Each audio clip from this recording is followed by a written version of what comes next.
a crucial part of society is based in roles and in what roles we have. It's almost like roles in a play, except that the roles in society are like a revolving door that people enter and leave. There will always be a plumber. There will always be a mechanic. There will always be a judge and a farmer. The person in these roles, when you meet them, plays that role in your life. You meet a judge, you meet a farmer, you meet a mechanic. As if they were on a stage, right? But we know that people are deeper than that. There's a deeper quality to who we all are. But we often start here by asking people when we meet them, so what's your name? And the next question, what's your job? What do you do? Because that gives us something that establishes that person in the world based on the kinds of behaviors that we know they engage in. And what is really important about this, is that each role that we are aware of, each role that people pass in and out of, does represent a totality of consciousness ultimately. And when you take all roles all together, they represent a complete consciousness. And so what I mean by this is that it can be a person's job to be a spiritual advisor. That can be their role in society. But what is that exactly? What is a spiritual advisor? It is another level of a judge.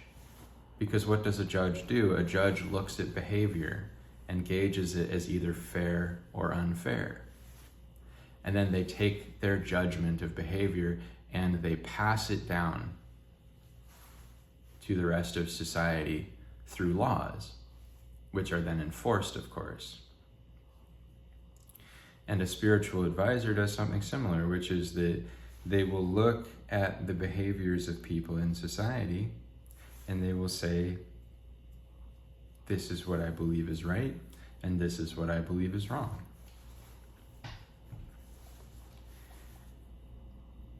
This is the right way to look at things, and this is the wrong way to look at things.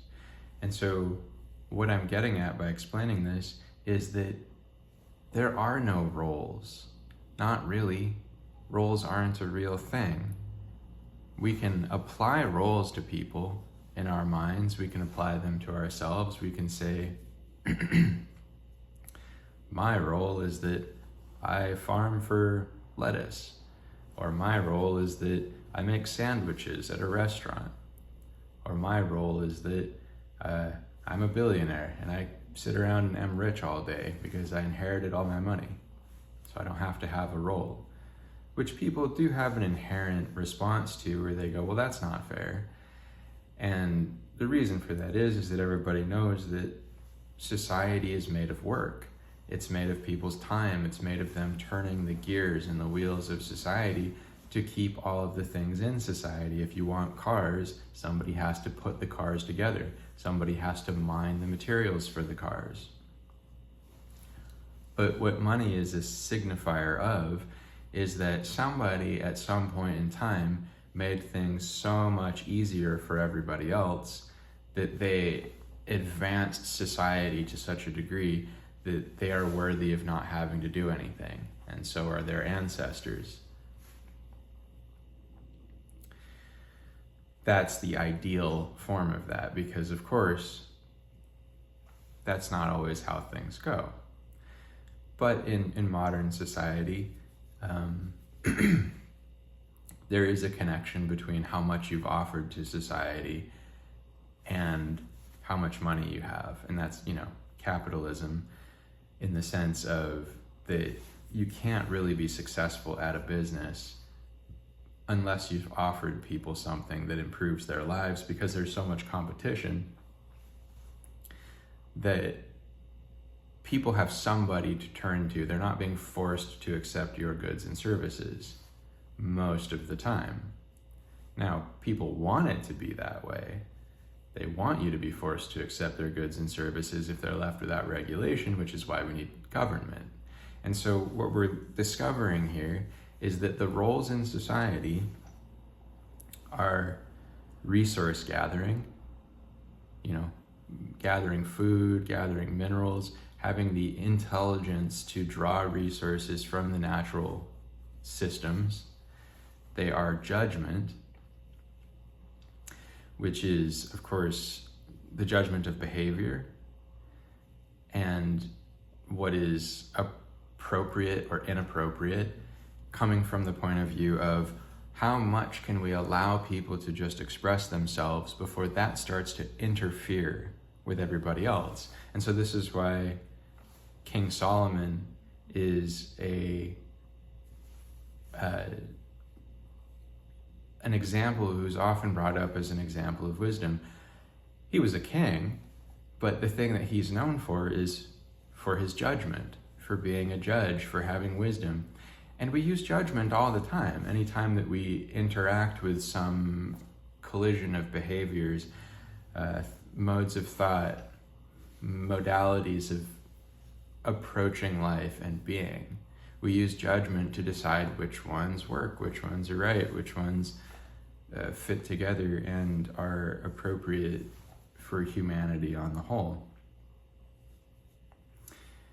And a big part of this is that there is, in addition to resource gathering and the use of judgment, which is what a president does too, by the way.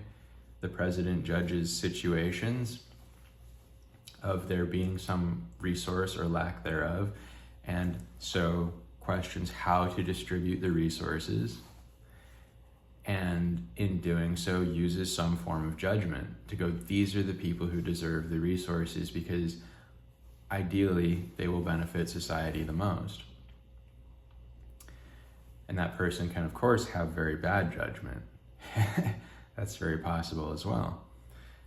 But the next archetypal character here, well, before I get to the last one, which is sort of the ultimate archetype, the third one, of course, is the spiritual teacher, which is the person who is telling people how to judge for themselves.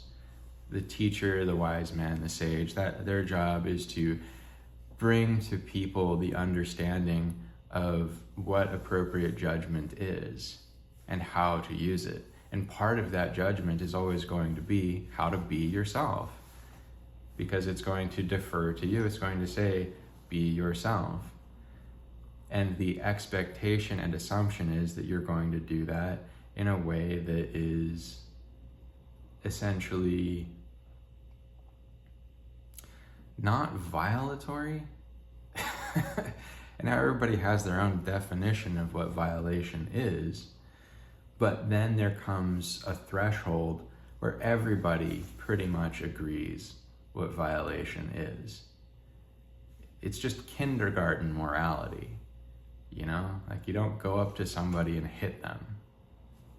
Now, if they started hitting people first, they become a question for society, which is how to deal with a rampaging bull in a china shop, essentially.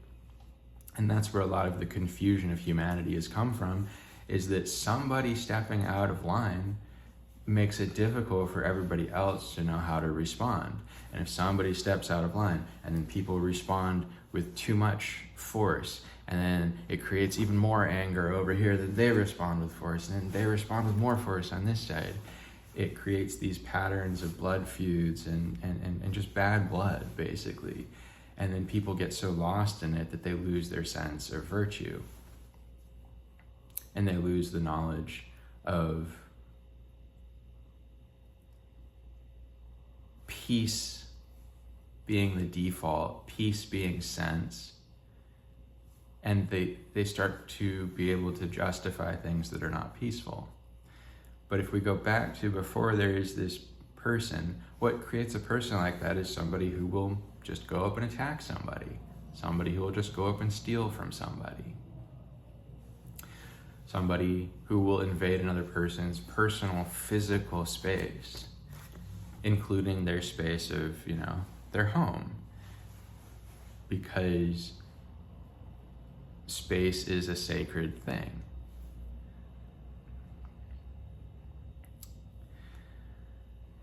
And so, everybody needs some domain. That's a part of our lives, is domain. And the domain that can't be taken from you is the domain of your mind. It's the domain of who you are referring to when you say, I am. That doesn't even actually mean your body. It means how you perceive things. Because you can change your body out. All sorts of stuff can happen to your body, and you maintain the same awareness of self. You maintain the same I am self. But the reason domain is important is that even though your self can't be taken away from you, the next thing is your body is your domain. That belongs to you. That is inviolable because you live in it. It's your space. What's different is when you get into a domain like a home, because now that's a domain that can share multiple bodies in it, multiple people needing to get along. And that's like the domain of the planet, which is that it has multiple people in it. And a lot of the time the answer is maybe like people who don't get along in a home space should have their own spaces. Basically, we think there's something wrong with that, but there's really not. It's good to leave people alone if they want to be left alone. And to respect their personal domain that just includes them. But then where things get complicated is when a domain extends over other people and we're deciding on rules for how to behave around each other. And that brings us back to judgment and the value of judgment.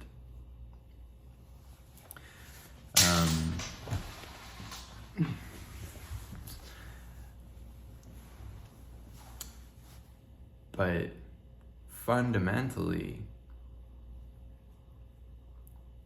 what can leave a domain is an expression of self through words, through actions, through behaviors.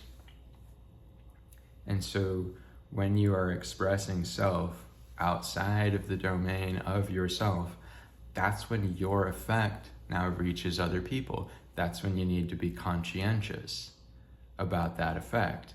Conscientiousness doesn't mean feeling 100% responsible for everything, every effect that everything you say has. Because people can decide how to be affected by the things that you are saying and others are saying. That's our sacred right, is to decide. And so what you know about that is that you have the right to have your domain of self be inviolable through the proliferations of people's minds as they pass into your world, through thoughts, through expressions, through words that they say, through ideas that they share. And if those ideas are that you don't deserve to be safe for some reason, then that complicates things. Unless you are able to create safety for yourself. Because if you're not able to create safety for yourself and they're saying that you don't deserve safety, then you're going to be in that situation of not being safe because they're coming from that place.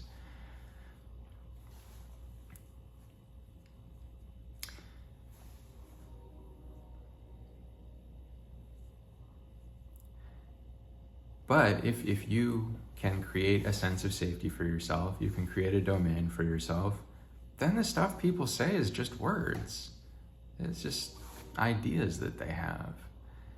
it's not something that can really truly affect you.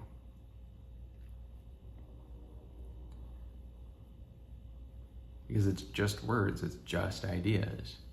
And one great piece of wisdom in my mind that I've encountered in my life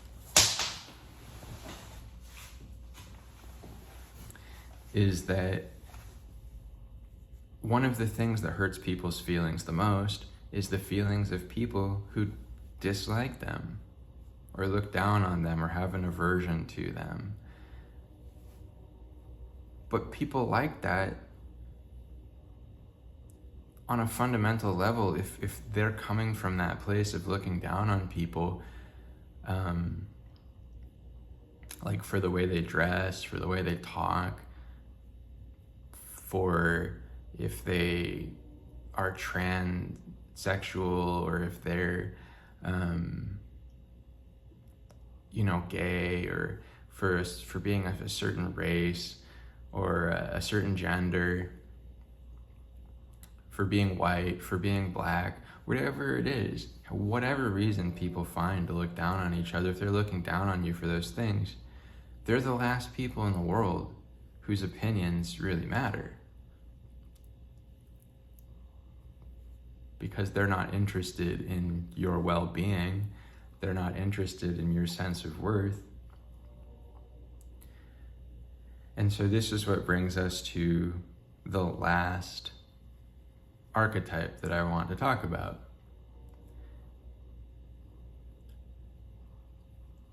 Well, okay, one more archetype. The other archetype is the one that is engaged. This is just a person doing something, like a fighter pilot in a jet, for example. Their role, in a sense, is, okay, so it's about defense, right? It's about warding off the opposing threat.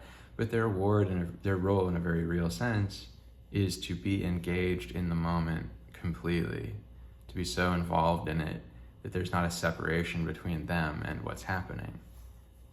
It's like a pro video game player or an athlete, like a skater or something who's like way up high on a half pipe, flipping through the air. And so to go back through everything again, these are all of the domains of your own thought.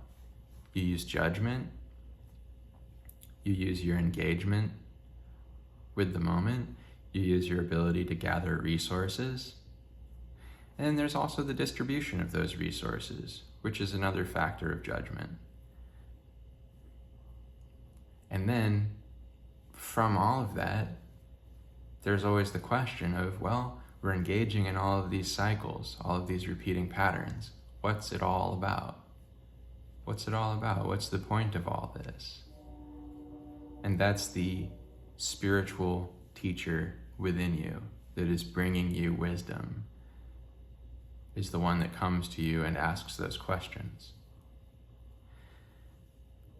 But then the very last archetype, the one that everybody is, and which is also the highest archetype, is the storyteller. Because stories are very powerful.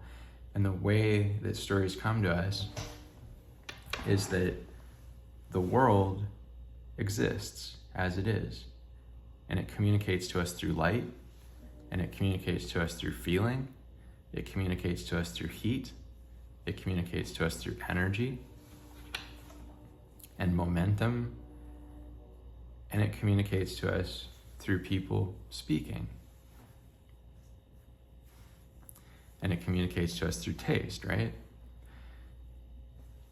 But what can come with this is that for all the communications that we receive, there is also the unknown. And so our minds interface through story with everything, including the unknown. And the part of us that often interfaces with the unknown as an emotion is fear. The other part that interfaces with it is, well, it's hope, but there's another thing which is sort of an excitement about the unknown. If you have aspirations, right? If you feel like it's probably going to be a positive thing to interact with. But as a storyteller, what we do is we take all the information coming in from the world. We see other people's judgment, how they are using their judgment. We see how they are gathering resources from the world. We see how they are engaging the circumstances and situations in front of them.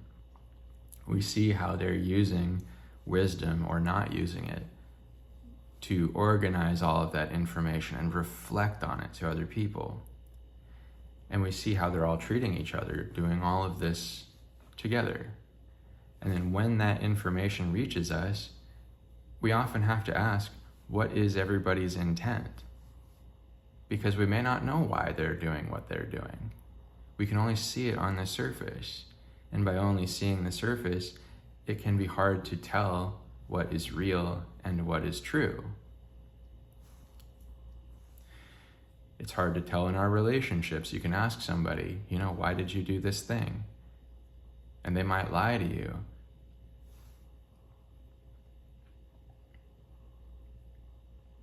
Because they don't want to get caught. They don't want to be found out for who they really, truly are.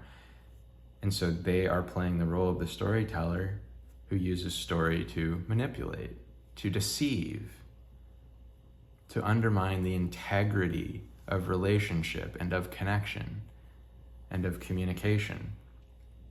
But somebody can do this for positive purposes too. If you're a secret agent, you might need to use these deceptive stories to get your way into somewhere you don't belong, to find your way into a position where you can help to fix a broken system through the correct application of understanding and truth, which is fundamentally what story is all about. Truth is the Lord of all things. It is the Lord of good judgment. It is the Lord of story. It is the Lord of wisdom. And truth is the Lord of perception as well, because if you're perceiving truth, then you are in alignment with what is real. And if you're in alignment with what is real, then you're rational. If you tell yourself a story that distorts the truth of the world coming to you, then you're living in a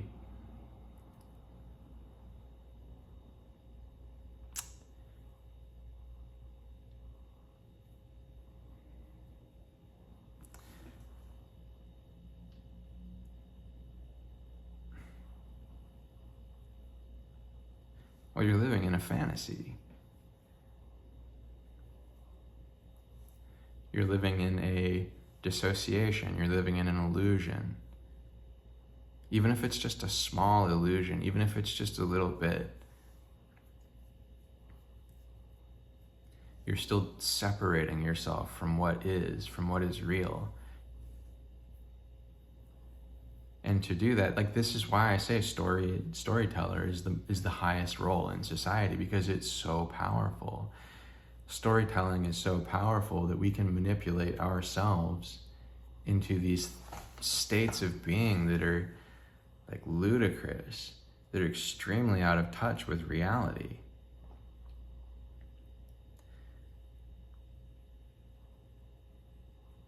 Because we're not using the sensory information that we have to build a coherent picture of the world.